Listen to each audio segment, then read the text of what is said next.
네, 안녕하세요. 한국사 능력검정시험 중급 답 나오는 큰별쌤 최태성입니다. 역사는 최태성. 자, 여러분들 이번 시간에는요, 이 동학에서부터 대한제국에 있었던 흐름 볼게요. 이게 흐름이에요. 긋는 데서는 무조건 흐름이에요. 흥선대원군에서 왕권 강화, 민생안전, 통상수요 거부 하다가 결국 물러났죠. 그리고 들어왔던 고종정부 강화도 조약 체결한단 말이에요. 강화도 조약 체결해가지고 외국 문물 받아들이는 어떤 그런 모습들 속에서 굉장히 많은 반발이 있었잖아요.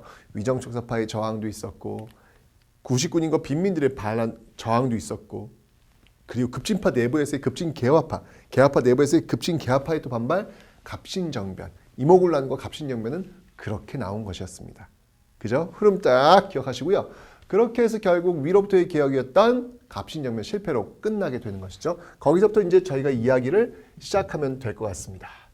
자, 그래서 이 갑신정변, 제가 말씀을 드렸지만 이 갑신정변은 바로 위로부터의 개혁 운동이다. 이 소수의 엘리트들이 전개했던 위로부터의 개혁 운동이다 라고 이렇게 설명을 드렸단 말이에요. 그죠? 위로부터의 개혁 운동이었어요. 자, 이 갑신정변 이후에 그러면 내외적으로 어떤 일들이 있었는지를 한번 보자는 말이에요. 자, 먼저 외부적 요인 한번 볼 거고요. 외부적 요인을 한번 살펴보고, 그 다음에 내부적인 요인들은 또 어떤 문제점들이 발생하는지 내외의 요인들을 한번 살펴보도록 하죠. 먼저 외부적으로 여러분들, 이게 이모군란도 지금 청나라 진압했죠. 갑신정변 청나라 진압했죠. 당연히 청의 내정 간섭이 강화되는 거예요. 이렇게 정부도 좀 힘들었나 봐. 힘든 건 몰랐어? 그거 모르고 좀 청나라 불러들인 거야? 청의 내정 간섭이 너무 심해지니까 조선 정부 내부에서도 너무 청의 내정 간섭이 심하다. 좀 견제를 해야 되겠다. 라고 해서 러시아를 또 끌어들이려고 하는 거예요. 이게 항상 외부적인 어떤 방법을 통해 가지고 이 내부적인 문제를 해결하려고 하는 건 정말 이거 안 좋은 습관이에요. 습관이고 굉장히 안 좋은 것들을 지금 계속 하고 있는 거예요. 근데 러시아를 끌어들이려고 했다? 그랬더니 어떤 일이 벌어지냐면 러시아와 라이벌 관계에 있었던 당시 영국이 있었거든요. 영국이 뭐야? 조선이라는 나라가 러시아 끌어들여가지고 러시아의 남하를 도와주려는 거야? 러시아가 이렇게 남하해가지고 한반도를 거쳐가지고 가면 어디로 갈까요? 중국으로 갈 거 아니에요. 중국은 이미 영국의 시장인데 러시아를 끌어들여? 안 되지 그건. 라고 해가지고 어떤 일이 벌어지냐면 영국이 거문도를요. 이 거문도를 불법적으로 점령하는 사건이 벌어집니다. 거문도 불법 점령 사건이 벌어져요. 이게 지금 1885년 갑신정변 직후에 벌어지는 사건입니다. 말도 안 되잖아요, 지금 여러분들. 그죠? 그러니까 외세를 끌어들이면 또 그와 관련된 외세들이 또 개입을 하게 되어 있는 거예요. 항상 자주적으로 살 필요가 있겠다는 다시 한번 이런 역사에서 배워야 되지 않나라는 그런 생각이 듭니다. 이게 이런 상황이 벌어지니까 야 이건 진짜 아니다. 이거 뭐냐 이거 지금. 나라가 이게 나라냐. 이게 말이 안 되지 않냐. 이게 자꾸 이게 막 여기저기 막 이제 심지어 영국까지 우리한테 들어왔어요. 이게. 영국 저 먼 나라가 지금 우리 들어올 줄 누가 알았겠어요? 그래서 이 당시에 이제 나왔던 그 주장들이 있어요. 이런 어떤 영국의 그 거문도 불법 점령을 보고 이건 아니다. 라고 해가지고 이때 나왔던 그 주장이 뭐였냐면 6.1준, 그 다음에 부들러, 독일인이에요. 6.1준과 부들러, 이거 너무 길었다. 이 앞에서 갑시다. 네. 6.1준과 부들러가 주장을 합니다. 이 내용을 보고요. 6.1준과 부들러의 중립화. 야, 여기저기 편들지 말고 우리 중립하자. 6.1준 부들러의 중립화 주장이 나오는 거예요. 중립. 우리는 중립이니까 건드리지 마세요. 라고 이제 주장을 하게 되는 것이죠. 이 거문도 불법 점령을 전후해서. 근데 여러분들 중립이라고 하는 것도요. 힘이 있어야 중립되는 겁니다. 건드리지 마세요. 저 그냥 있을 거예요. 그런다고 해서 안 건드릴 것 같아요? 그렇지 않아요, 여러분들. 국제 외교관계라고 하는 것은 자국의 이익을 위해서 움직이기 때문에 저 나라가 힘이 세면 건드리질 못해요. 근데 힘이 없으면 아무리 중립을 외친다고 할지라도 누군가의 손아귀에 들어갈 수밖에 없는 그게 정말 그게 외교입니다, 여러분들. 이런 어떤 상황이 지금 벌어지고 있더라. 청나라는 지금 뭐 엄청나게 청 같은 경우에는 엄청난 내정 간섭은 더욱더 심해지고 있고요. 내정 간섭 더욱더 심해지고 있고요. 반면에 일본 같은 경우는 지금 일단은 갑신정변 때 이제 청한테 이제 정적으로 타격을 입은 거예요. 그래서 그럼 정적으로는 좀 안 되니까 일단은 쌀 가져가고 면파는 미면 교환 이런 어떤 경제적인 어떤 이권을 올리는 데만 열을 올리고 있더라. 정말 난리도 아니죠 지금.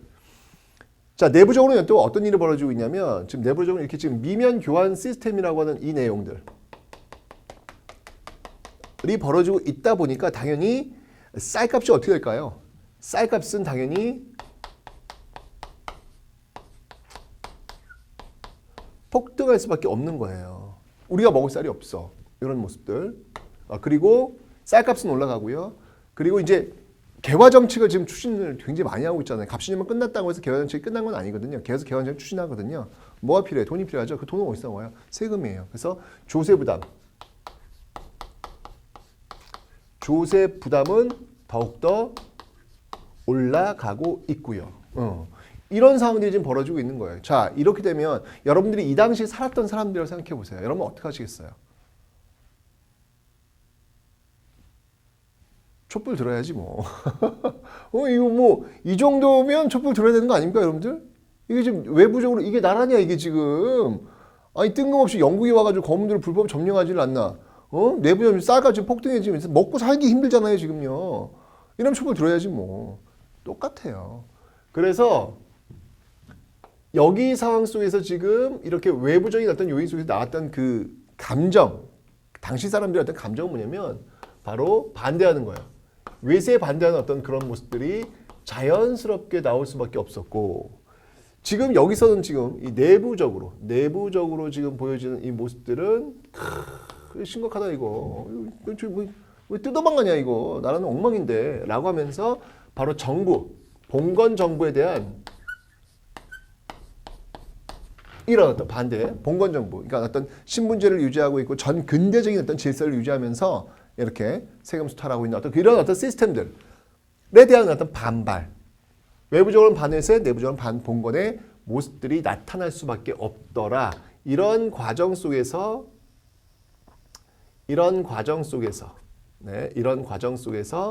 나오고 있는 것.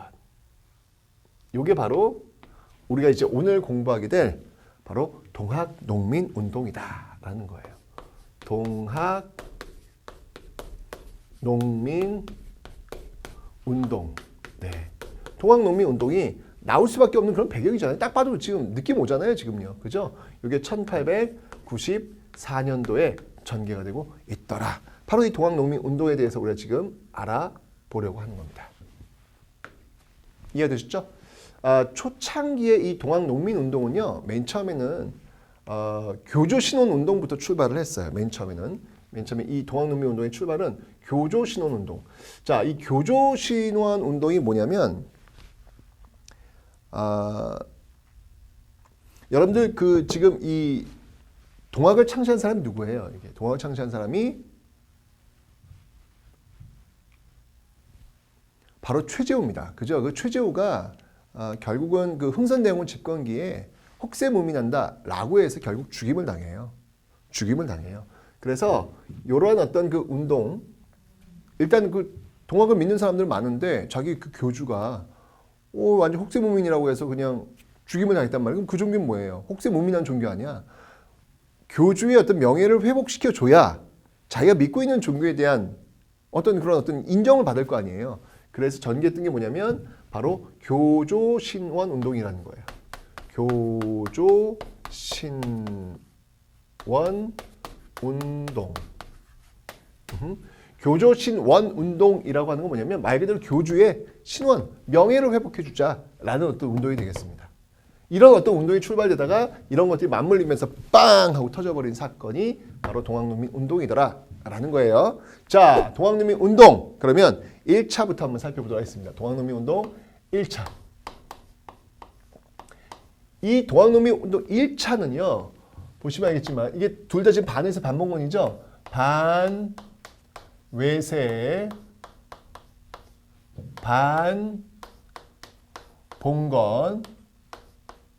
반봉건이라면 반외세보다는 아직은 반봉건의 성격이 조금 더 강해요. 둘 다 있는데 반봉건적 성격이 조금 더 강하다라고 보시면 됩니다. 첫 출발은요. 어디서 출발했냐면 바로 고부입니다. 자, 물론 이제 여러분들 1차 동학농민 운동의 출발이 고부봉기냐 아니면 그 다음에 나는 그 백산봉이냐 논란의 소진이 있지만 고부봉기 출발해도 상관없습니다. 큰 문제 없어요. 자, 그래서 고부봉기부터 출발을 해요. 고부봉기. 자, 그런데 이 고부봉기를 일으키게 되는 그 계기가 되었던 인물이 있어요. 그 사람이 누구냐? 그 사람이 바로 조병갑이라는 인물이에요.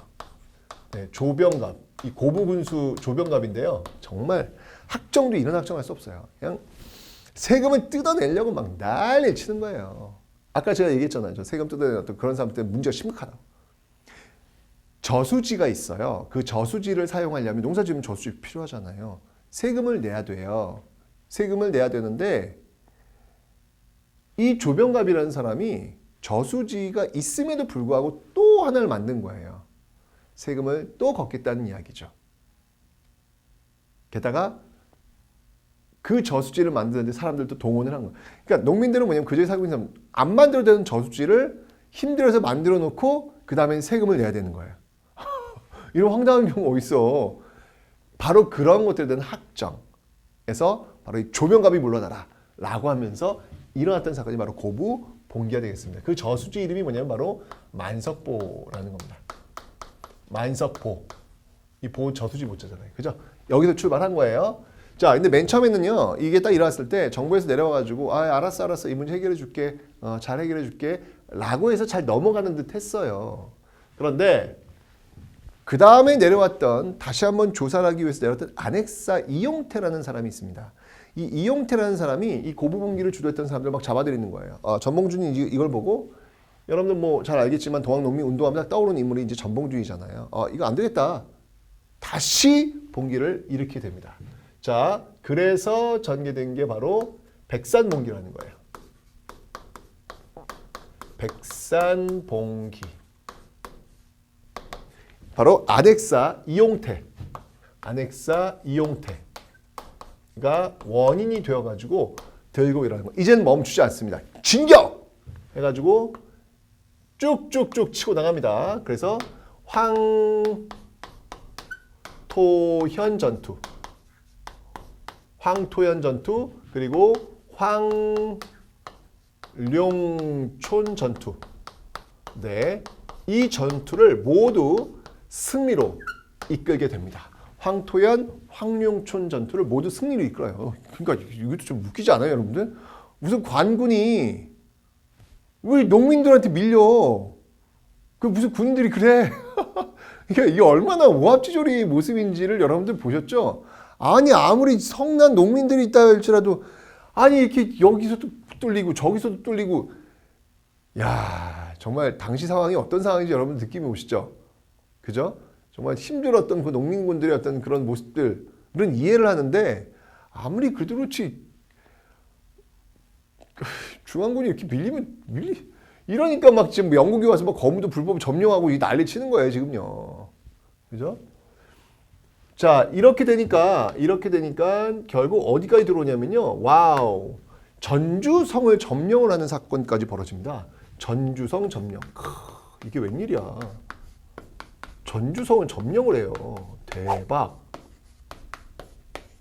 전주가 어떤 곳이에요, 여러분들?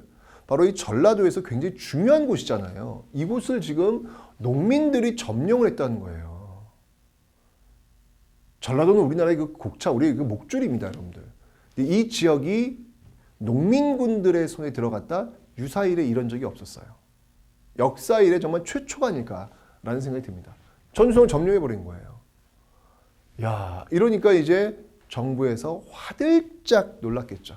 농민이 들고 일어나가지고 이 전주성을 점령했어요. 얼마나 놀랬겠어요. 자, 그러자 정부는 어떻게 했을까요, 여러분들? 자, 이런 일이 벌어졌어요. 어떻게 했을까요? 이제 저 추측이 오지 않아요, 여러분들? 예측 가능하지 않아요? 우리 정부가 하는 모습들? 네. 이모군란 터졌을 때 도와주세요, 청나라. 갑신정변 터졌을 때 도와주세요, 청나라. 또 동학농민 터졌어요. 이제 예측이 오시죠? 네, 똑같아요. 예, 예측이 벗어나지 않습니다. 도와주세요, 청나라. 또 이런 거예요. 정말 강의라니까 내가 말을 못하겠는데 너무 속상해요. 정말 이러면 안 돼요. 진짜 이게 정부냐 할 정도로 진짜. 결국은 여러분들 전조 점령해가지고 청나라가 또 진압하러 들어와요. 청한테 SOS를 보내면서 청 군대가 출병을 하게 됩니다. 청에 출병을 합니다. 청에 출병. 그런데 청나라 우리 들어올 때는 여러분들 군대를 파병을 할 때는 갑신정변 때 여러분 체결했던 조약 있죠? 기억나요? 텐진 조약. 일본하고 체결했잖아. 그때 우리나라에 이제 양쪽 군대 어디든 들어올 때는 상대편한테 어떻게 한다? 통보한다라고 했잖아요. 그러니까 청나라가 들어오니까 일본이 통보를 한 거야. 바로 이게 어떤 조약 때문에 그런 거예요? 바로 텐진 조약.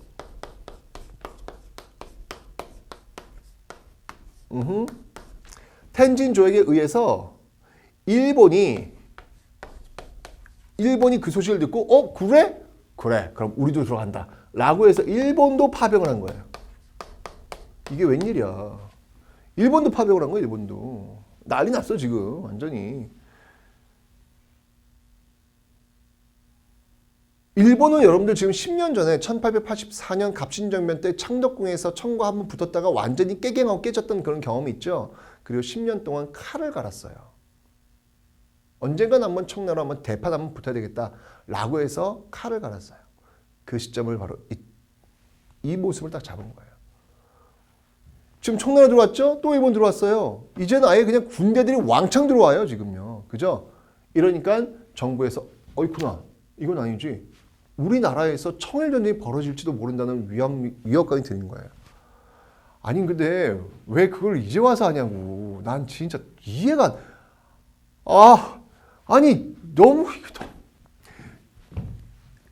그래서 정부에서 화들짝 놀래가지고 농민들한테 화해하자 그래요.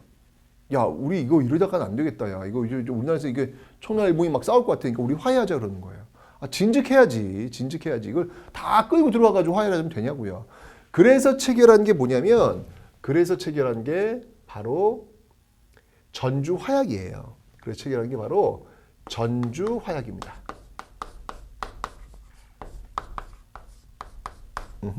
전주화약을 체결하고 있더라라는 것이죠. 이 전주화약을 체결하고 나서 지금 이제 농민군들도 개혁기구를 만들고 그리고 정부도 개혁기구를 만들어요. 자, 농민군들의 개혁기구가 무엇이냐 한번 볼게요. 자, 이렇게 해가지고 농민군들의 개혁기구는 뭐였냐면요. 이 전주화약을 계기로 해서 만든 게 바로 집강소라는 걸 만들어요. 집강소. 요거는 민이에요. 민. 만들고 그 다음에 정부도 만들어요. 정부는 교정청. 이건 정부에서 이렇게 이제 만들고 있는 겁니다. 이 집강소에는 여러분들, 집강소에서는 이제 개혁을 펼쳐나가게 되는데 이 집강소에서 펼친 그 개혁을 우리는 뭐라고 하냐면 이 집강소에 펼친 우리 이 개혁을 바로 우리는 폐정개혁안이라고 합니다. 요거를 바로 폐정개혁이라고 합니다. 자, 농민군들의 이제 폐정개혁을 전개하게 되는데요. 이 폐정개혁의 핵심은요. 그러니까 여러분들 보세요. 갑신정변 때 14기조 개혁안이 있었잖아요. 그죠? 농민군들도 역시 마찬가지로 폐정개혁안을 하는데 이 폐정개혁안의 내용이 뭐냐면 자, 먼저 제일 중요한 거. 예. 신분제 폐지. 신분제를 폐지하라. 그 다음이 과부의 재가를 허용하라. 그리고 토지를 균분하라. 와 같은 패정 개혁을 지금 주장하고 있더라라고 하는 것을 여러분들이 잊지 않으시면 되겠습니다. 이게 바로 농민군들이 주장했던 그런 내용들이 되겠습니다. 패정 개혁안입니다. 그런데 이 패정 개혁안을 시행을 하려고 했는데 이때 이제 사건들이 빵빵빵빵 터지게 되면서 농민군들이 이제 이거 하고 있을 시간이 없는 그런 상황이 벌어지게 될 거예요. 자, 이런 어떤 모습들이 이제 흘러가고 있는데 문제는 뭐냐면 지금 일본이에요. 지금 이제 저 정부에서 이제 화약 맺고 청나라한테 이제 일본한테 얘기한 거지 가라고 이제 우리 다 해결했으니까 가 그러는 거예요. 가냐고요. 갈 리가 있냐고. 그럼 오지도 않아. 그렇게 왔다가 그냥 그래요? 아니 안녕히 계세요. 그러진 않는다고요. 이 일본이 어떤 짓을 저지르냐면 일본이 이제 딱 와가지고 뭘 하냐면요. 바로 경복궁을요. 이 경복궁을 점령해 버립니다. 경복궁의 점령. 경복궁을 점령해 버려요. 이거 어떡하니 이거. 경복궁 점령 사건. 이 경복궁 점령 사건은요. 굉장히 중요합니다. 이 경복궁 점령은요. 이 동학농민운동에서 굉장히 중요한 하나의 그 1차 농민봉기와 2차 농민봉기를 갈래는 하나의 그 분기점이 되는 사건이 바로 이 경복궁 점령이다라는 것을 여러분들이 꼭 기억을 해주셔야 돼요. 굉장히 중요한 포인트예요. 동학농민 경복궁 점령. 이 1894년은요, 여러분들 굉장히 중요한 사건들이 막 터져요. 보세요. 1894년에 동학농민 운동 터졌죠. 청일전쟁 터졌죠. 갑오개혁 시정하죠. 그러니까 이 세 가지 3대 사건이 1890년에 다 벌어지는 거야. 일본이 이제 이런 식으로 벌이는 거예요. 허허. 안 나가겠다는 얘기잖아, 지금 이게. 그죠? 우리 안 나갈 거야. 라고 얘기를 하는 거예요. 그러면서 이제 바로 그러면서 일본은 청일전쟁. 그러면서 일본과 청일 전쟁을 시작합니다. 그리고 경복궁을 점령했으니까 그 고종을 압박을 해가지고 개혁을 강요하죠. 이게 바로 갑오 개혁이에요. 갑오개혁을 단행하는 이런 모습들이 지금 순차적으로 보여지고 있더라라는 거예요. 이런 꼴들을 본 거예요, 지금 농민군들이. 뭐하니 쟤네들? 아니 일본 애들이 와가지고 경복궁을 점령했대. 헐, 있을 수 없는 일이지. 라고 해서 농민들이 다시 일어나요. 전주화약을 통해서 이제 이 봉기를 끝낸 줄 알았는데 이 경복궁 점령이라고 하는 이 포인트 하나 때문에 다시 들고 일어나요. 동농민군들이. 자, 그래서 전개된 게 바로 2차 농민봉기예요. 이게 바로 2차 농민봉기가 되는 겁니다. 2차 농민봉기는 여러분들 반외세와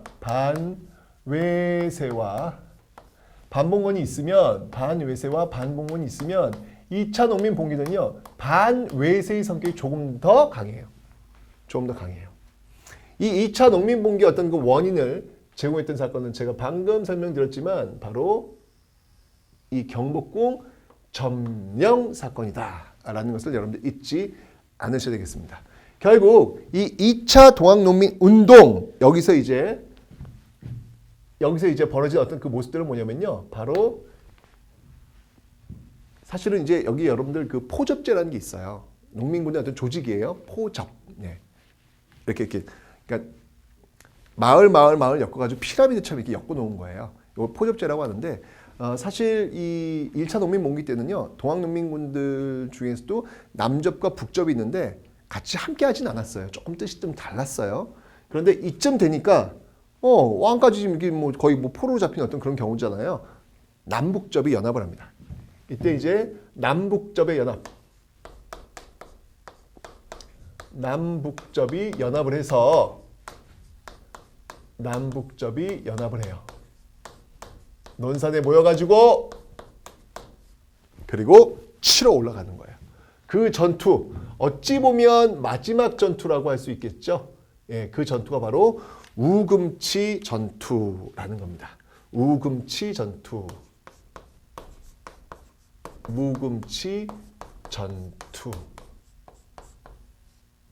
것이죠. 우금치는 여러분들 지금이 어디냐면요. 바로 공주에 있어요. 공주하면 여러분들 딱 알죠? 백제의 수도이기도 했고, 그죠? 그리고 고려시대 때 공주 명학소에서 망이 망소의 난이 일어나기도 했고, 그리고 지금 이렇게 조선시대 때 동학농민군이 또 어떻게 보면 마지막 전투라고 할 수 있는 큰 대규모 전투였던 우금치 전투를 전개하는 그런 모습들도 있더라라는 거예요. 우금치 고개를 넘어야 돼. 이게 치가 이게 고개 치자잖아요. 고개를 넘어야 서울까지 쭉 갈 수 있는 길을 확보하는 것이고, 일본 이걸 이제 진압하러 이제 일본군이 내려오거든요. 관군과 함께. 이 우금치를 또 넘어야 농민군도 진압할 수 있다는 얘기예요. 그러니까 이 우금치는 양보할 수 없는 그런 고개예요. 농민군들이 정말 그 5만에서 10만 명이라는 어마어마한 농민군들이 그 우금치를 넘기 위해서 그 앞에 왔는데, 이미 그 고개 정상에는 일본이 총을 다 걸어놓고 있는 그런 상태였습니다. 그 총을 이렇게 바라보고 있는 농민군들의 모습은 어땠을까요? 두렵지 않았을까요? 두려웠을 거예요. 네, 저기를 뛰어 올라가면 총이 나를 쏠 텐데. 그러니까 아마 그 두려움을 좀 해소시키기 위해서 부적을 달았나 봐요. 그 부적을 달면 총알이 이렇게 나를 피해 나간다 라고 하는 그런 부적을 다들 달았다고 합니다. 그 모습을 그 얘기를 들으니까 이분들 굉장히 무서웠구나. 무서웠구나라는 그런 생각이 들어요. 무서울 수밖에 없겠죠. 그리고 나서 그 우금치 고개를 넘는 그 농민들의 모습들의 그림을 한번 여러분들이 그려보시기 바랍니다.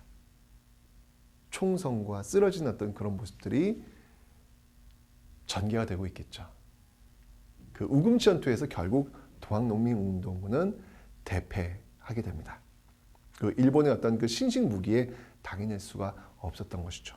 그저 죽창 하나 들고 바로 저 우금치 고개가 바로 반외세와 반봉건의 그 고개를 넘는 것인데 그게 어려웠던 것이죠.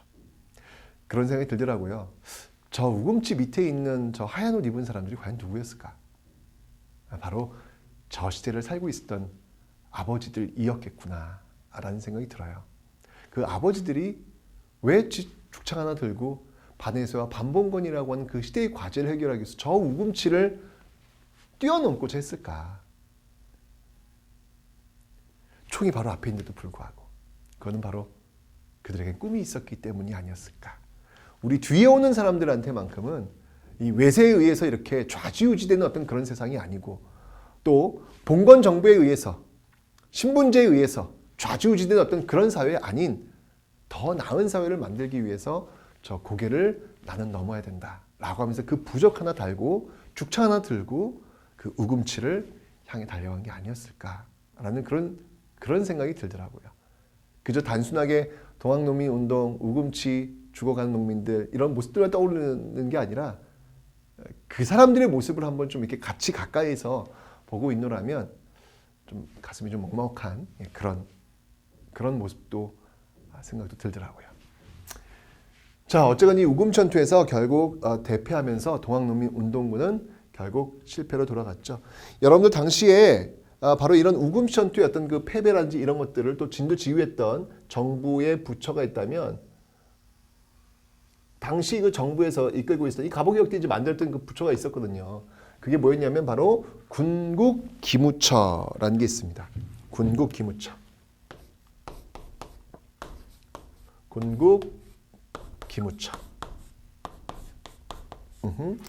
이런 어떤 군국기무처, 갑오개혁 때 만들었던 그 군국기무처에서 바로 이 진압을 주도했겠지요. 네, 바로 이 교정청 있잖아요. 정부에서 만든 교정청 이제 없애고 이 군국기무처를 지금 만들고 있는 것입니다.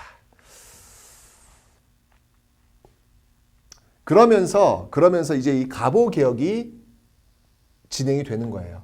그러면서 이 갑오개혁이 진행이 되는 것이죠. 자, 갑오개혁. 어쨌거나 일본의 어떤 강요에 의해서 시작은 되었지만 나름대로 또 의미가 또 있습니다.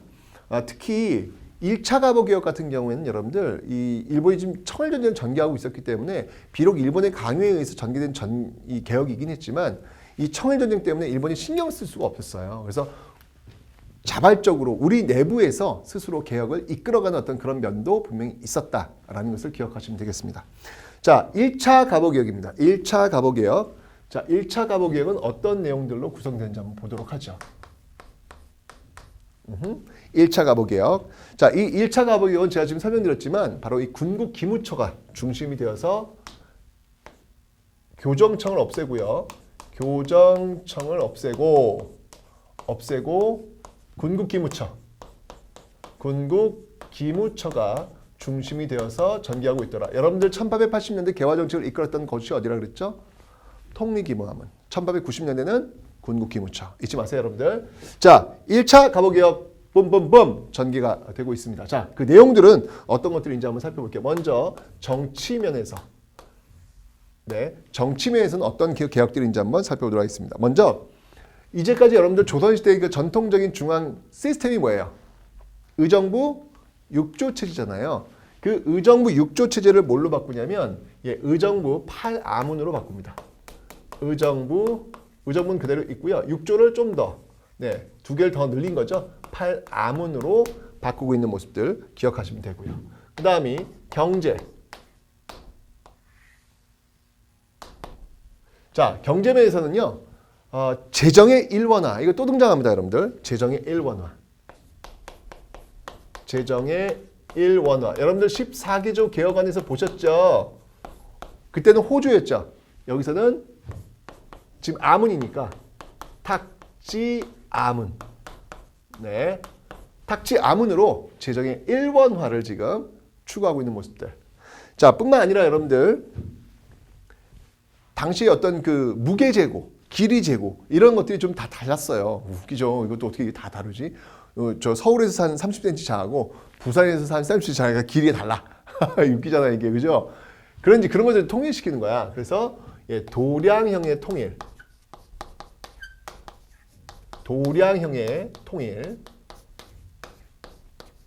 이런 모습도 있었고, 그 다음이 세금 있죠. 세금을 이제 조세의 급납화. 이제 돈으로 내는 거, 현물로 내는 게 아니라 돈으로 내는 어떤 이런 모습들이 있더라라고 하는 거 기억해 놓으시면 되겠습니다. 그리고 또 하나 기억할 게 뭐냐면 은본위제를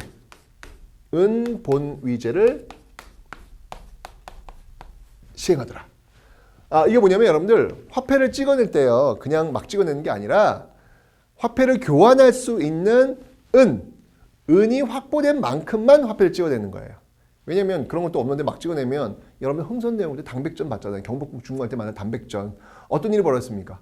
화폐 가치는 폭락하고 물가는 막 올라가는 인플레이션 현상이 벌어지잖아요. 그래서 그런 걸 막겠다라고 해서 은본위제를 시행하는 모습들이 있더라라는 것을 기억해 놓으시면 되겠습니다. 됐죠? 금이 아니에요, 여러분들. 이거는 금 아닙니다. 금. 은본위제와 같은 경제면에서의 개혁들이 단행되고 있더라. 그리고 사회면에서의 개혁. 자, 이 사회면에서의 개혁은 정말 대단한 개혁이 나왔죠. 뭐였습니까? 바로 드디어 신분제가 법적으로 폐지가 되는 역사적인 사건이 갑오개혁에서 벌어지는 거예요. 여러분들 이제까지 몇천 년간 내려왔던 그 신분제 질서가 이제 법적으로 종료가 되는 거예요. 와우, 엄청난 사건입니다. 저는 1차 갑오개혁 저는 감사합니다. 네, 제가 얘기했지만 저희 집안이 아무리 봐도 이게 양반 집안 아닌 것 같아요. 네, 만약에 이게 신문제가 이게 이때 폐지되지 않았더라면 저는 이렇게 강의할 수도 없을 것이고, 네, 여러분들 이렇게 돼 있어. 도련님 뭘 도와드릴까요? 아씨 어피시죠? 이러면서 네 마님 하면서 살지 않았을까라는 그런 생각이 들더라고요. 네, 1차 갑오개혁 때 드디어 신문제가 폐지되었고 지금 현재 우리 모습의 어떤 출발점, 평등사회의 어떤 출발점을 지금 만들어내고 있다라고 하는 사실 기억해 놓으시면 되겠습니다. 그리고 과부의 재가가 허용됩니다. 이제 남편 죽었다고 해가지고 시집 못 가고 이제 이런 거 없는 거예요. 결혼할 수 있는 그 길이 열리게 되더라라는 것이죠. 이런 거 보면 알겠지만 여러분들 앞에 있었던 갑신정변, 동학농민운동 비록 실패로 끝났지만 그게 실패로 끝난 게 의미가 없는 것이 아니었다는 거예요. 신문제 폐지, 갑신정변, 동학농민 주장했잖아요. 그때는 비록 안 됐지만 여기서는 드디어 이루어지는 거예요. 과부의 재가 허용 역시 동학농민운동 주장했던 거잖아요. 드디어 이루어지게 되는 것. 그렇기 때문에 여러분들 비록 실패로 끝났다고 해서 그것이 의미가 없는 것은 아니다.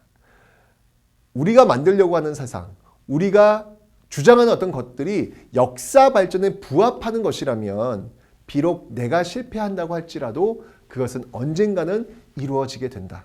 그럼 나는 왜 그것을 지금 해야 되는가? 뒤에 오는 사람들이 그것을 이뤄내기까지의 시간을 단축시키기 위해서 나는 우리 시대에 해낼 수도 있겠지만 혹시 못하더라도 이것이 바로 역사 발전에 부합하는 방향이라면 나는 지금 해야 된다. 내가 지금 그 끝을 못 본다 할지라도 왜? 시간을 또 그만큼 단축시켜 주는 것이 또 나의 역할이기 때문에 역사에 무임승차하지 않는 방법이기 때문에 그런 생각을 한번 들어봅니다. 의미가 있다는 얘기예요. 갑신정변 동학운동이. 자, 이렇게 해서 여러분들 갑오 개혁, 갑오 1차 개혁이 끝났어요. 청일전쟁이 전개되는 과정 속에서 어느 정도 승기를 좀 잡았다라고 하는 생각이 드니까 이제 일본이요. 이렇게 좀 냅뒀거든요. 이제 직접적으로 좀 개입을 해가지고 개혁을 주도하려고 합니다. 이게 바로 갑오 2차 개혁이 됩니다. 갑오 2차 개혁이 됩니다. 이 갑오 2차 개혁에서는 여러분들 박영효라는 인물을 좀 기억해 놓으셔야 합니다. 일단 여러분들 홍범 14조를 통해 가지고요. 네, 저기 위에는 홍범 14조. 이 앞에 있었던 1차 갑오 개혁 있잖아요. 예, 이런 것들을 고종스스로 인정한다. 발표해라. 라고 하는 거예요. 앞으로 계속 하겠다. 홍범 14조. 그리고 이때 박영효를 내각에 끌어들여요. 박영효. 이제 지금 사실은 이게 이 갑오 개혁을 주도했던 그 대표적인 인물은 김홍집이에요. 이 김홍집. 이 김홍집이 굉장히 큰 역할을 하거든요. 그런데 여기 이제 1차도 김홍집, 2차도 김홍집인데 여기 이제 박영효를 함께 플러스 시키는 거예요. 박영효는 누구예요, 여러분들? 갑신정변 주역. 그래서 일본은 이제 망명 같은 인물 아닙니까? 그 박영효를 다시 데리고 오는 거예요. 그래서 친일적인 어떤 그런 냄새가 팍팍 풍기면서 밀고 나가는 모습들이 있더라라는 얘기죠. 자, 어떤 개혁들을 전개했는지 한번 보도록 하겠습니다. 먼저 정치면에서의 개혁입니다. 자, 정치면에서의 개혁에서요, 여러분들 이렇게 중앙과 지방을 한번 나눠놓고 볼게요. 중앙에서는요, 지금 의정부 8하문이었죠. 저것을 다시 또 고칩니다. 그래서 내각 7부로 고칩니다. 내각 7부. 로 고치고요. 지방제도에 대한 개편을 2차 갑오에서 많이 해요.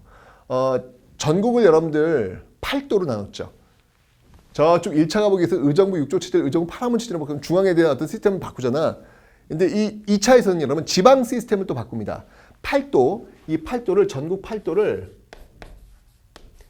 23부로 바꿔요. 8도를 23부로 바꾸고 있더라라고 하는 거.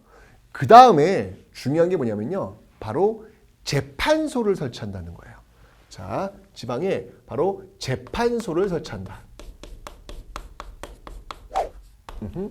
이 재판소 설치는 여러분들 뭘 의미하는 걸까요? 이 재판소 설치라고 하는 것은 바로 지방관이 갖고 있었던, 지방관 여러분들 뭐 행정, 사법, 군사 이거 다 갖고 있다고 그랬잖아요. 여기서 사도의 권한 중에서 사법을 떼어내는 거예요. 그러니까 지금 여러분들 뭐 좀 억울한 일이 있으면 뭐 서울시청 찾아가서 시장님한테 저는 억울하옵니다 이렇게 얘기하나요? 아니잖아요. 그건 법원 가는 거잖아요. 그죠? 분리가 되어 있는 거예요. 그 출발이 여기서 나오는 거예요. 재판소의 설치. 2차 갑오에 위해서 굉장히 중요한 포인트입니다. 이 재판소 설치 꼭 여러분이 기억을 좀 해놓으세요. 자, 8도를 23부로 개편했다. 재판소 설치다. 이거 전부 다 지방제도에 대한 어떤 내용이잖아요. 그러니까 1차 갑오 개혁 같은 경우의 내용들은요, 뭔가 어떤 전국적인 어떤 시스템을 어떤 개편한다면, 2차 갑오 개혁 같은 경우는 이렇게 지방 시스템을 좀 더 손을 보는 그런 모습들, 그런 특징들이 있다라고 보시면 돼요. 사회면에서는 여기서 교육 입국 조서라는 걸 반포합니다. 교육 입국 조서. 요 교육 입국 조서 뭐냐면 근대적 학제라고 보시면 돼요. 근대적 학제. 근대적인 학제. 무슨 말이냐면 여러분 지금 초등학교, 중학교, 고등학교, 대학교 이런 순서잖아요. 이게 학제라고요. 이런 시스템을 이때 이제 처음 만든 거야. 교육개혁 조사를 반포하면서 이때 처음 만든 거야. 네. 그러니까 이 가보개혁이 참 이게 의미가 있는 거예요. 지금 우리가 공부하고 있는 시스템의 출발은 언제예요? 가보개혁이에요. 지금 우리가 살고 있는 이 헌법 전문에 있는 평등사회는 언제부터예요? 가보개혁 때부터예요. 지금 우리가 세금을 이렇게 돈으로 내고 있는 거 언제부터예요? 가보개혁 때부터예요. 이게 다 이 가보개혁이 정말 우리 이 어떤 삶에 굉장히 많은 영향을 지금 미치고 있는 역사적 사건이다라고 하는 거 일단 여러분들 기억을 좀 해 놓으셔야 된다는 얘기입니다. 가보개혁이었습니다. 자, 이렇게 1차와 2차 가보개혁이 전개되고 있는 과정에서 드디어 지금 청일전쟁 계속 ING 하고 있는 거예요. 이제 끝납니다. 청일전쟁이요. 이제 끝납니다. 자, 청일전쟁의 승리, 이런 어떤 그 가보개혁 과정 속에서요. 이 청일전쟁이 누구의 승리로 끝나면 청일전쟁의 종료. 청일전쟁이 종료. 누가 이겼냐고요? 놀랍게도 일본이 이깁니다. 정말 그 누구도 예상하지 못했는데 일본이 승리를 하게 됩니다. 자, 그러니까 정말 10년 전 갑신정변의 그 빚을 갚은 거예요. 일본 무서운 나라입니다, 여러분들. 누가 그러더라고요. 저 외국 석학한테 인터뷰를 했는데 일본은 정말 무서운 나라입니다. 그런데 그 일본은 가장 만만하게 보는 나라가 바로 한국이다. 이런 얘기를 하더라고요.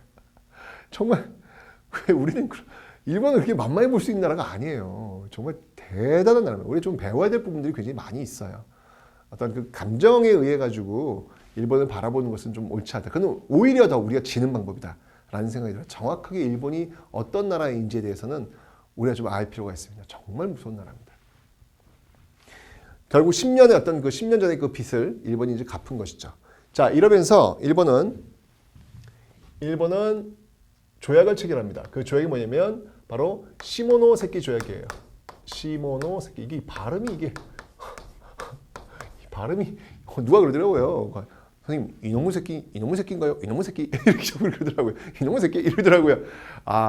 뭐 그렇게 외우는 방법은 또 도움이 되겠는데 좀 그렇네요. 좀 이게. 네, 어쨌든 시모노세키 조약을 체결합니다. 이 시모노세키가요, 여러분들 저쪽 그 규슈랑 저쪽 가시면 가까이 이렇게 연결이 되어 있어요. 예, 가시면 알겠지만 여기에 그 가면 그 보고가 그렇게 유명합니다. 보고 거기 그 수산시장이 있는데요. 보고를 아주 왠지 아세요?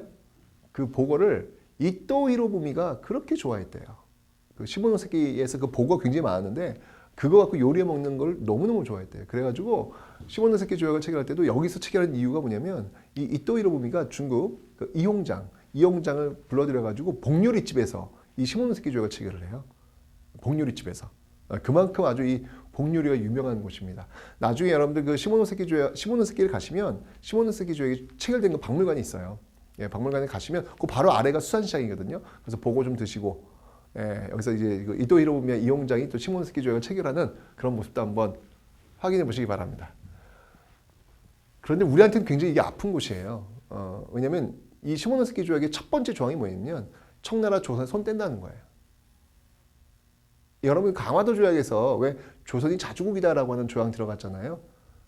그거를 일본이 드디어 이뤄낸 겁니다. 강제로 자신들이 개입해서 청을 떼어낸 거죠. 우리의 운명이 이렇게 그 주변 열강에 의해서 좌지우지되는 이런 모습들이 참 슬프죠. 그죠? 그 이유는 뭐냐면 자꾸 외세를 끌어들이는 그런 어떤 모습들이 있었기 때문에 이런 사태를 겪게 되는 거예요. 이 시모노세키 조약에서의 핵심은 뭐냐면요. 바로 요동반도를 할양한다. 정말 여러분들 그 300년 전 그 도요토미 히데요시가 대명 정명가도 명나라 치러 갈 테니까 길 빌려라고 했던, 하지만 결국 명은 가지 못했던, 결국 그들의 헛된 욕망은 실패로 돌아갔던 그 모습이 이제 도요토미 히데요시가 이루지 못한 것을 이토 히로부미가 이뤄내게 된 것이죠. 중국 땅에다가 깃발을, 일장기를 꽂게 되는 역사적 사건이 바로 이 15년 새끼 조약입니다. 그런데 문제는 뭐냐면 일본이 너무 몰라. 일본이 주변 나라들과의 그 관계를 아직까지는 이 외교적인 것도 좀 미숙했나 봐. 이걸 딱 요동만에 딱 일장에 꽂으니까 What? What is this? 라는 나라들이 등장하는 거예요. 너희들 뭐냐? 여기는 우리 구역이야. 여기다 네가 왜 여기다 깃발을 꽂는데 너희들 뭔데? 라고 하는 거예요. 그게 뭐냐면 그게 바로 삼국 간섭이라는 겁니다. 그게 바로 삼국 러프독의 간섭이라는 거예요.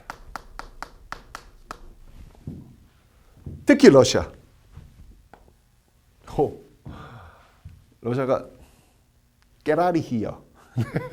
여기서 꺼져 라고 하는 거예요. 여기 우리 내국 꺼져 그러는 거예요. 일본이 너무 당황했어요. 정말 10년 동안 정말 갑신정변의 그 창덕궁의 그 패배를 안고 칼을 갈아가지고 정말 힘들게 들어와서 결국은 청나라 땅에다 딱 꽂았는데 갑자기 러시아라는 나라가 나와서 너네 깨라리 히어 그러는 거예요.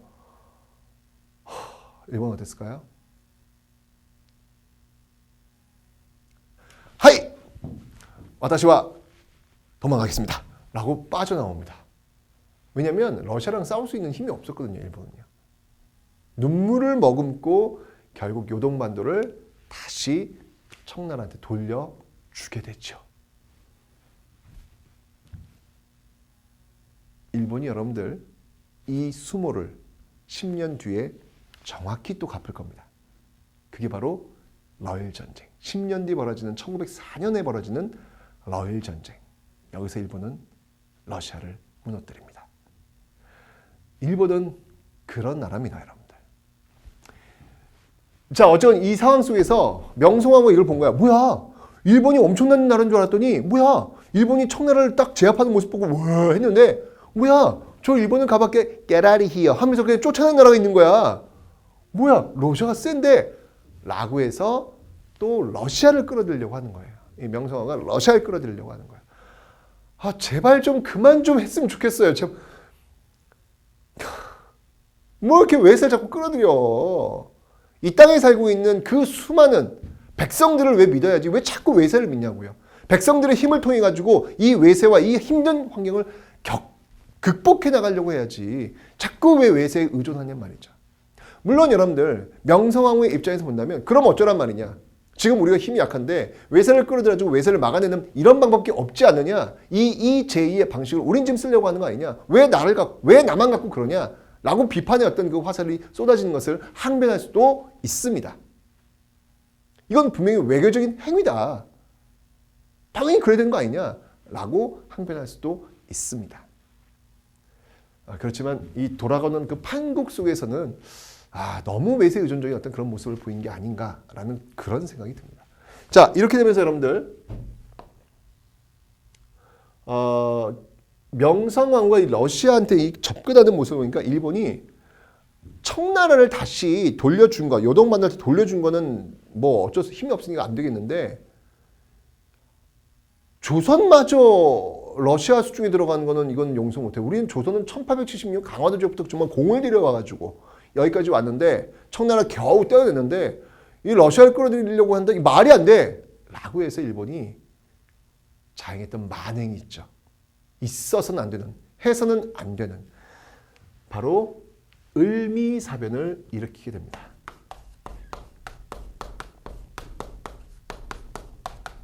바로 명성황후 시해 사건. 네. 일본 낭인들이 경복궁에 침략해서 명성황후를 시해한 정말 있어서는 안 되는 일, 정말 너무나도 천인공노할 그런 만행을 저지르게 됩니다. 그렇게 해서 친러 세력들을 제거한 이 일본은요, 바로 친일적 세력으로 다시 내각을 꾸려가지고 을미개혁을 단행하게 되는 거예요. 을미사변 이후에 전개했던 것이 바로 을미개혁이더라라는 겁니다. 이게 바로 이제 을미개혁이 되는 거예요.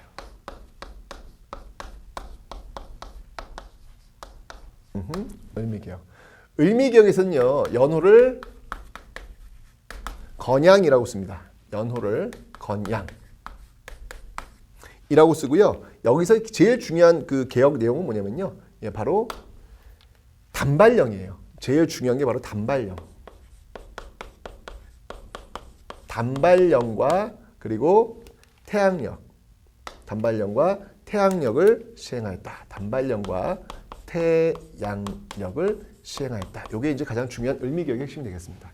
여러분 단발령이라고 하는 건요. 말 그대로 상투를 자르는 거예요. 근데 이거는 굉장히 충격적이에요. 이건 문화적인 아노미 현상이 오게 됩니다. 당시 여러분들 경찰들 그저 순사들 이렇게 뽑는데 그 조건이 뭔지 아세요? 달리기였어요. 달리기. 아니 왜 달리기를 왜 뽑았을까요? 빨리 달려가지고 탁 상투 잡아서 퍽 자르려고요. 달리기가 조건이었어요.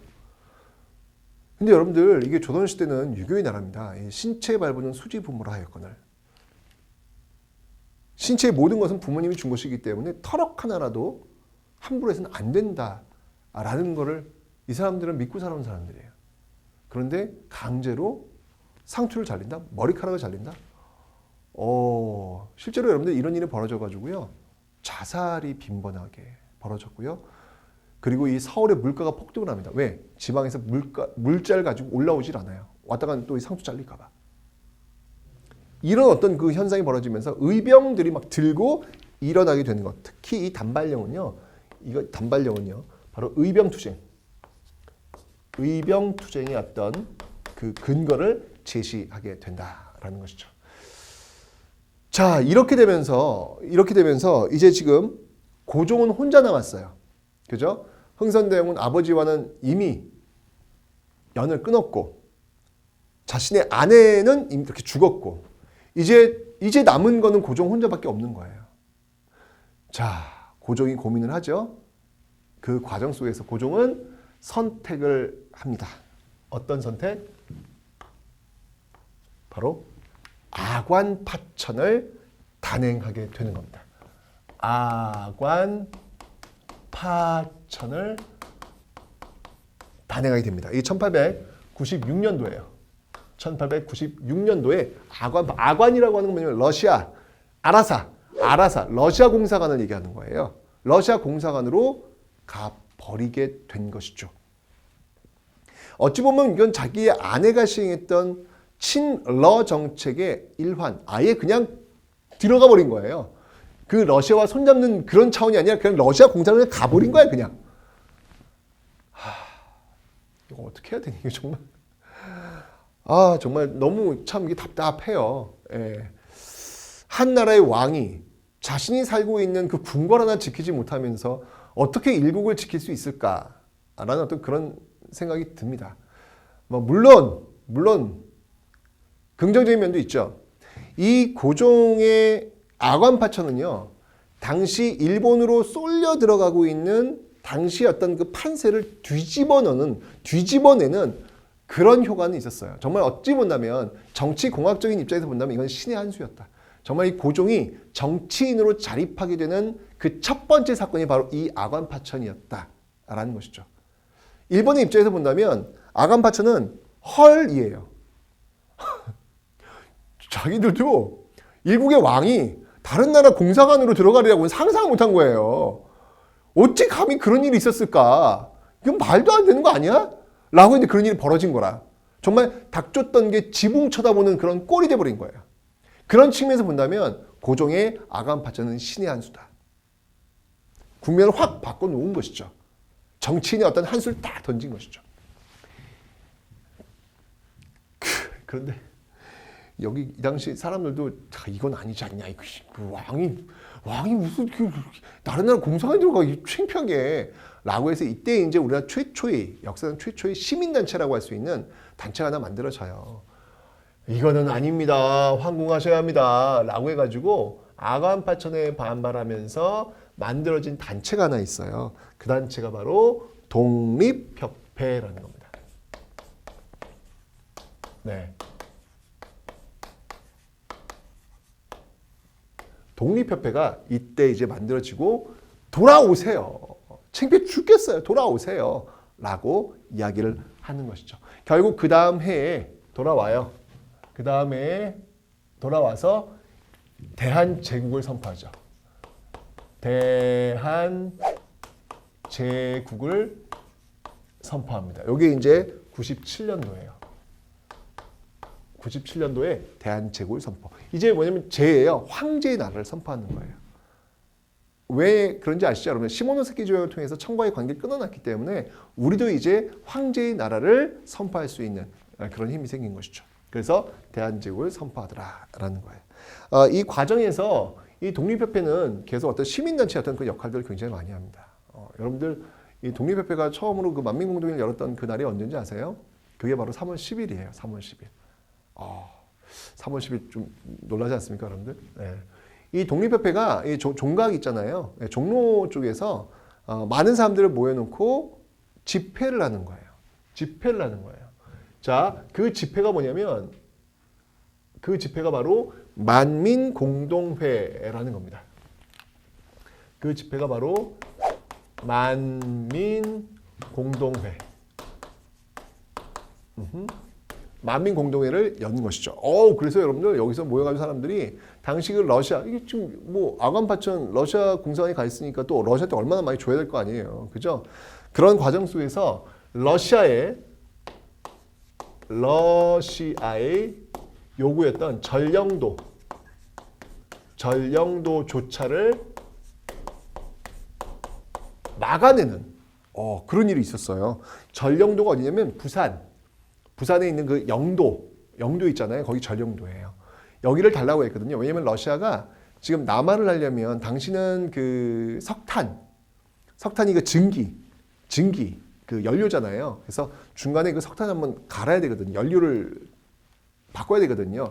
그 기지로서 전령도를 달라고 했던 거예요. 그런데 사람들이 모여가지고 독립협회 중심에 가서 모여가지고 또 촛불을 든 거죠. 있을 수 없다. 진짜 여러분 촛불 들었다고 생각하시면 안 돼요. 네, 또 믿으면 안 돼. 네, 그렇게 시위를 한 거예요. 있을 수 없다. 전령도 반난다. 이렇게 한 거예요. 결국은요 전령도조차를 막아냅니다. 와, 이 외에도 여러분들 뭐 한러은행도 폐쇄시키고요. 시민들이 모여가지고 이런 것들을 막아내는 모습들을 보이는 거예요. 대단하지 않습니까? 저는 여기서 이 위정자, 정치하는 사람들이 이 모습을 놓치지 않았어야 된다는 생각이 들어요. 저는 이 나라가 운영되는 데서 정말 마지막 모습들, 그 민의 힘을 확인했던 순간이었다. 자, 그래. 그 민을 믿고 민과 함께라면 이 어려운 난국을 타게 나갈 수 있어라는 믿음만 있으면 되는 거예요. 자꾸 외세에 근접한 게 아니라 바로 이렇게 모여서 바로 우리나라의 어떤 그 미래를 걱정하는 사람들을 믿고 위정자들은 그들을 힘으로 삼아서 그들의 뜻을 반영하면서 정책을 밀고 나가면 되는 것. 그 기회를 처음 본 게 아니었을까라는 그런 생각이 듭니다. 자, 이렇게 되면서 여러분들 정부에서도 관심을 갖게 되는 거예요. 그래서 정부에서도 여기 참여합니다. 그래서 관민공동회라는 것을 또 이제 여기서 추진합니다. 관민공동회. 자, 관민공동회 뭐냐면요. 어려운 거 아니고요. 관민공동회는요. 만민공동회에 정부 관리들이 참여한 거예요. 이 만민공동회에서 헌의 6조라는 것을 채택을 합니다. 헌의 6조. 자, 헌의 6조. 이 헌의 6조의 내용이 무엇인지 한번 살펴보도록 하죠. 자, 이 헌의 6조에서는요. 일단 이제 입헌 군주제를 지향하는 모습들이 보이고 있어요. 입헌 군주제의 지향.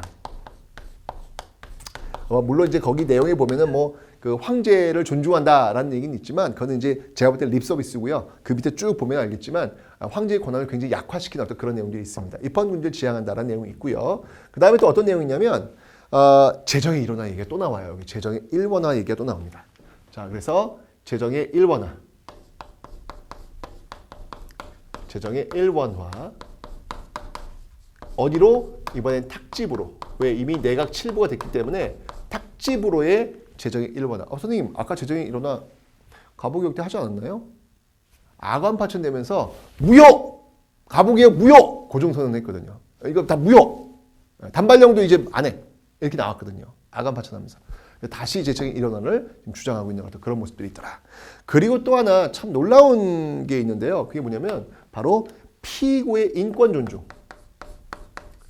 피고의 인권을 존중하라 라는 내용이 나와요. 여러분들 이 인권이라는 단어 있잖아요.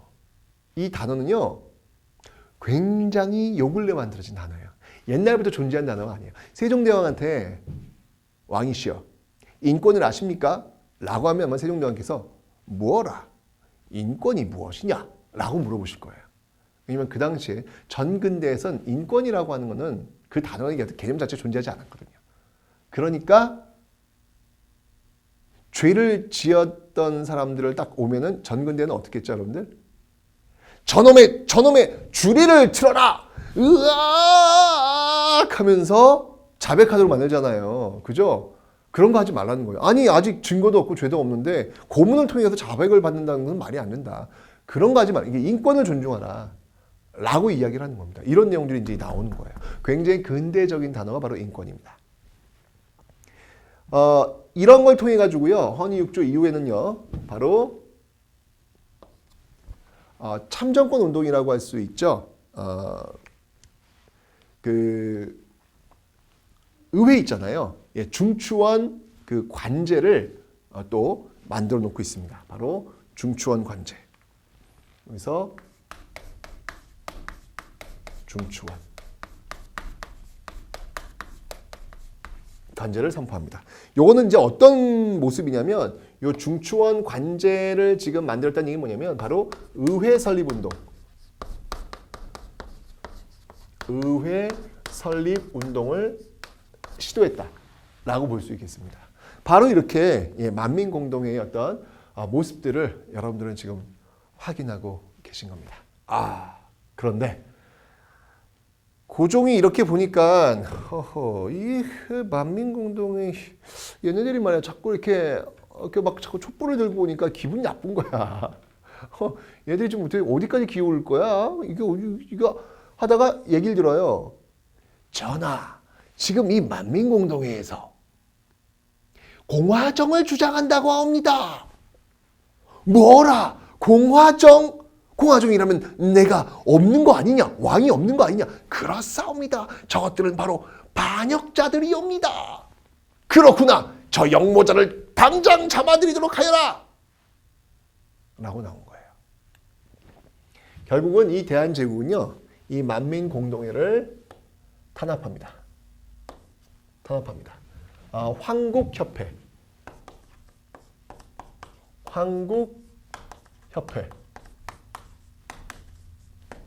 동원해서 이 황국협회는 여러분들 보부상단체예요.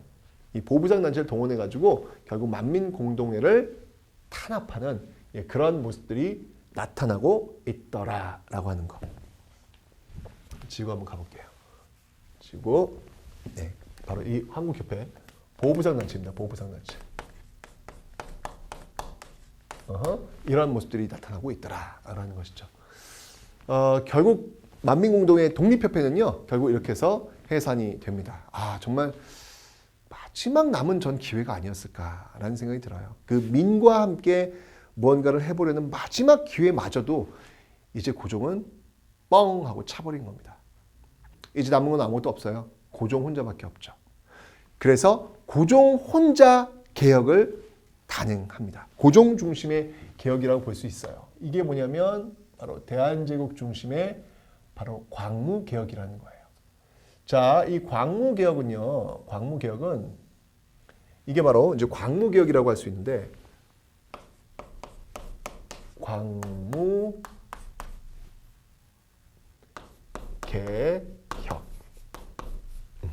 이라고 할 수 있습니다. 광무개혁이라고 할 수 있는데요. 이 광무개혁의 정신이 뭐냐면요. 바로 구본신참이에요. 구본신참.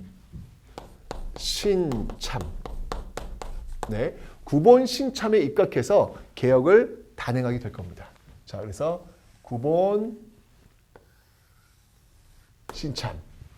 자, 이게 어떤 정신이냐면 옛것을 본으로 하고 새로운 것을 참조한다는 거예요. 어렵지 않아요, 여러분들. 그 이미 앞에서 온건개합파의 왜 동도석이 있잖아요. 동쪽의 정신은 그대로 있고 서양의 기술만 받아들인다고 똑같다고 보시면 됩니다. 즉 9번의 내용은 뭐냐면요. 이 만민국리에서 이렇게 보니까 이 황제권을 자꾸 이렇게 입헌군제 시작하면서 이게 막 걸고 들어오는 거야. 이것들이 진짜 기분 나쁘게 라고 하면서 이 9번의 핵심은 뭐냐면요. 9번의 핵심은 바로 황제권에 강합니다. 황제권의 강화예요. 이 황제권을 강화하기 위해서 만든 게 뭐냐면 바로 대한국 국제라는 거예요. 대한국 국제. 대한국 국제를 보시면 알겠지만 황제의 권한을 강화한다. 황제에게 모든 권력을 몰아낸다. 모든 권력을 원수부 설치를 통해 가지고 이 원수부의 모든 군사권이나 이런 것도 다 집중시키는 이런 모습들. 왜? 나 혼자 개혁할 거니까. 내가 힘이 있어야지. 라고 해서 모든 권력을 다 몰아넣고 있다는 얘기죠. 근데 만약에 황제 권력이 무너져 버리면 어떻게 되는 걸까요? 그 다음에는 뒷감당이 어려울 것 같아요. 그죠? 어쨌건 이런 9번의 모습도 있었고요. 신참의 모습도 있어요. 새로운 것을 참고하는 어떤 그런 모습이죠. 뭐가 있었냐면요. 먼저 양전사업을 단행합니다. 이 양전사업을 단행해가지고 바로 양전사업을 통해서 뭘 발급하냐면 바로 지계를 발급해요. 지계.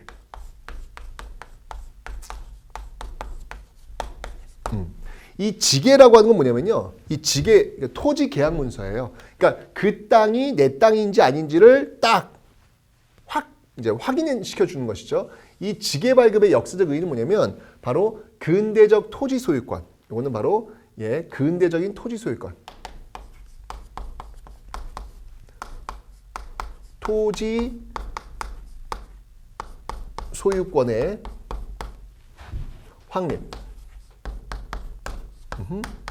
근대적 토지 소유권의 확립을 하기 위한 그런 어떤 모습에서 이 지계를 발급했다라는 거 기억을 좀 해놓으시면 되겠습니다. 그 이외에도요, 양전사업 이외에도 상공업의 진흥,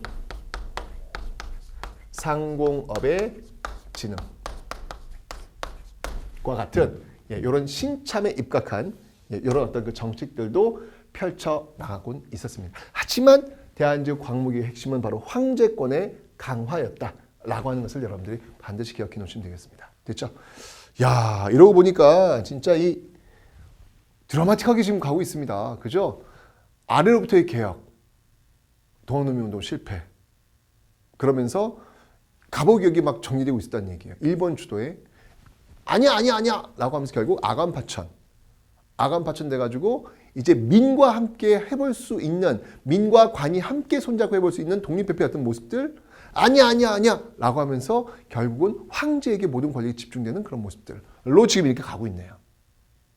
그죠? 자, 중요한 내용들은 어떤 것들인지 한번 저와 함께 살펴보도록 하겠습니다.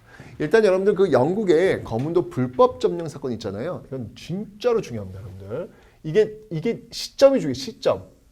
이게 갑신정변 직후라고 하는 그 시점이 너무 중요한 거예요. 갑신정변 전이 아니라 직후입니다, 여러분들. 꼭 기억해 놓으셔야 돼요. 그러면서 동학농민운동 일어났고 쭉 넘어옵니다. 넘어와가지고 전주성을 점령했고 전주화약을 체결했고, 특히 여러분들 요 순서 있죠?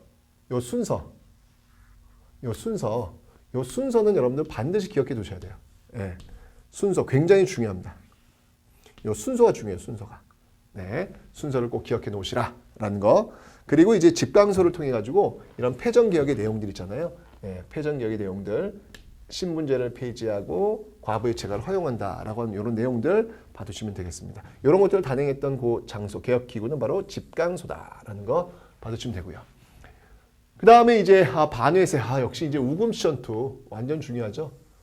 완전 중요하고요. 특히 그 우금치 전투가 나올 수 있었던 그 배경으로서의 이 경복궁 점령, 이거는 정말 다시 한번 제가 강조합니다, 여러분들. 너무 중요합니다. 1차 갑오개혁과 2차 갑오개혁의 어떤 분기점, 분수령이 된다는 거 봐두시면 되겠습니다.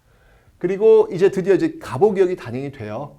갑오개혁에서 여러분들 뭐 기억하실 게 있다면 뭐니 해도 네, 그렇죠. 바로 1차 갑오개혁 신분제가 드디어 폐지되고 과부의 재가가 허용된다는 것, 이런 내용들을 기억해 놓으시면 되고요. 2차 가보기역에서는 여러분들 특히 재판소의 설치, 요거 봐두시면 되겠습니다. 됐죠? 그리고 이제 을미기역에서는 단발령 너무 중요합니다. 태양력은 여러분들 그 양력 쓰는 거예요, 양력. 이렇게 하면 되고요. 독립협회 어떤 그 활동들 받으시면 되고요. 독립협회 하면 여러분 떠오르는 게 뭐가 있을까? 독립협회 하면은 독립신문도 있고요. 그죠? 그 신문 만들었던 사람들 독립협회 만든 거고, 이 사람들이 나중에 독립문도 이렇게 만들고 있습니다. 그것도 봐주시면 되고, 만민공동회에서 특히 이제 독립협회 활동 중에서 러시아의 어떤 저령도 조차를 또 막아낸 사건, 이런 것도 하나 좀 봐두시고요. 허니 6조에서 재정의 일원화, 탁지부 중심의 재정의 일원화, 피고의 인권, 그다음에 중추원 관제 선포, 이런 것들도 하나 받으시면 되겠습니다. 과목이 제일 중요한 거 9번, 그리고 신참이라고 하는 그 정신에 의해서 황제권의 강화, 특히 대한국 국제, 정말 중요합니다. 봐주시면 되고요. 양전사업에서 이 지계 발급 완전 중요. 시험에 잘 나옵니다. 이런 어떤 모습들 보이고 있다라는 것이죠. 자, 여러분들 이 악원파천은요, 고종의 신의 한 수였어요. 그죠? 이걸 카드를 딱 던지면서 일본 쪽으로 이렇게 쓸려가고 있는 카드를 다시 균형을 맞춰놔가지고 러시아와 일본의 팽팽한 균형 상태를 지금 맞춰놓은 상태예요. 그 러시아와 일본의 팽팽한 균형을 맞춰놓은 상태 속에서 고종은 지금 개혁을 단행하고 있다는 이야기죠. 그런데 만약에 러시아와 일본의 그 팽팽한 균형이 무너지면 과연 고종이 지금 확보하고 있는 이 개혁 공간을 어떻게 유지할 수 있을지, 다음 시간에 그 러시아와 일본의 팽팽한 균형이 드디어 깨지게 될 것입니다. 어떤 결과가 나올지 다음 시간에 확인해 보도록 하겠습니다.